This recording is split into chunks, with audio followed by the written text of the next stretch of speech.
денем ауырып қалып, түнімен жөтеліп, что-то не то болып тұр ма, кішкене. Оның емі бар. Базарға бару, дейсің ма? Базарға барадыр құрбышым. Мама, кешегі күнге қалай? Разысыз ба? Күшті бәрі керемет. Жақсы болды ма? Қуандыңыз ба? Иә, қуандым. Мама, былай, ұялмай айта беріңіз. Иә, қуандым, күшті керемет. Анам, даусын. Бақытты болыңдар. Ананың батасы бірінші орында дейді. Бірінші орында дегенде енді ананың разылығы, Алланың разылығы деп айтады. Сондықтан аналарыңызды разы болып жүріңіздер. Мен үшін енді ана деген бөлек, барлықтарыңыз білесіздер. Иә, мама? Иә. Болды ма?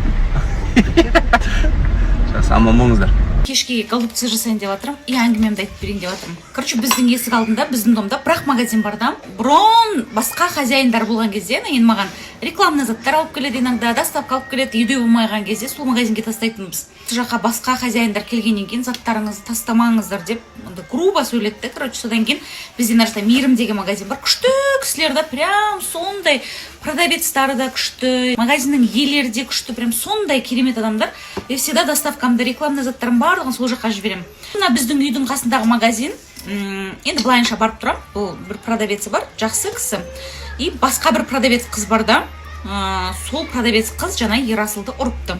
Ұрған, короче, басынан ұрған, оны көрші қыздар, балалар барлықтар кірген, көрген, сөйтіп видеоға түсірсе, ана екінші қыздың қолындағы телефонын жұлып алып, шәр деймін мен саған деп, кішкентай ана қыз деген бір даже 20-ға келмеген қыз, 16-17-тегі қыз ау деп ойладым. Абылай деген бала бар есік алдында, өте васыны, прям күшті бала да, бала. Сол бала бірдеңке сұраса, тоже соған зайбалсың деген бірдеңке деп боқтап жеріпті оған. Сосын тағы бір қыз сұраған ғой, тәте удаленка бар ма деп сұраса, кетші бар, удаленкада ештеңкеде жоқ, жібермеңдер ештеңке деп айтып ұрсыпты, короче. Бүкіл балалар, мен жақсы көретін жақта двордағы балалар, өйткені мен всегда двордағы балаларға қолына келген бір мақтанғым келмейді енді, всегда шоколадтарын бір нәрселерін алып берем, бәрі жақсы көреді двордағы балалардың, бәрі мені. Бәрі кеп айтып жатыр, тәте осылай ана жақта продавец тәте ұрысты, еще Ерасылды ұрды деп, Ерасылда кеп мамам мен басымнан ұрды деп.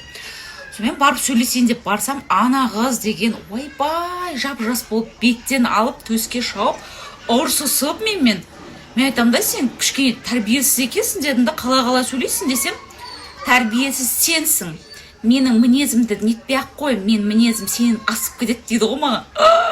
Ужас дедім ғой, ужас до такой степени, білмеймін, жүрегі айылып қалды ана магазинге. Сөйтіп үйге бейнешкам айтып отырмын ғой, представляете, осылай деп айтты, кіп кішкентай қыз, бұрын біз қорқатын едік біреуге бірдеңке деп, еще ұрып, доказательствоң бар ма дейді. Мен айтам, давай камераны шығар десем, камера как раз свет ұшып қалған ғой, камера жазылмайған. Соны пайдаланып істеп тұр ғой, представляете, бүкіл двордың баласы әйтпесе жалғыз етпейді, осы үйге келіп енеме айтып жатырмын да, осындай болып десем, енем айтады, ана кішкентай қыз ба, түрі сүйкімді келген, маған да грубо сөйлейді дейді. Представляете, даже үлкен кісі мен енем андай ешкіммен шаруасы жоқ қой, өзімен өзі анда бір магазинге кіреді, даже енеме грубо сөйлейді екен, представляете? Шокпын. Ондай сервиспен кім барады ол магазинге, құдай сақтасын. Біздің домда тұратын көршілер, давайте бойкот жасап, неге барайық, Мейірімге барайық, или микс маркетке барайық, қасымызда құрсын. Бұнда нені біз сервисті не хотим, мы хотим нормального отношения, адам сияқты анда-мында бір барып, жаман болып қалдым, шын айтам, прям көңілім шайылып қалды.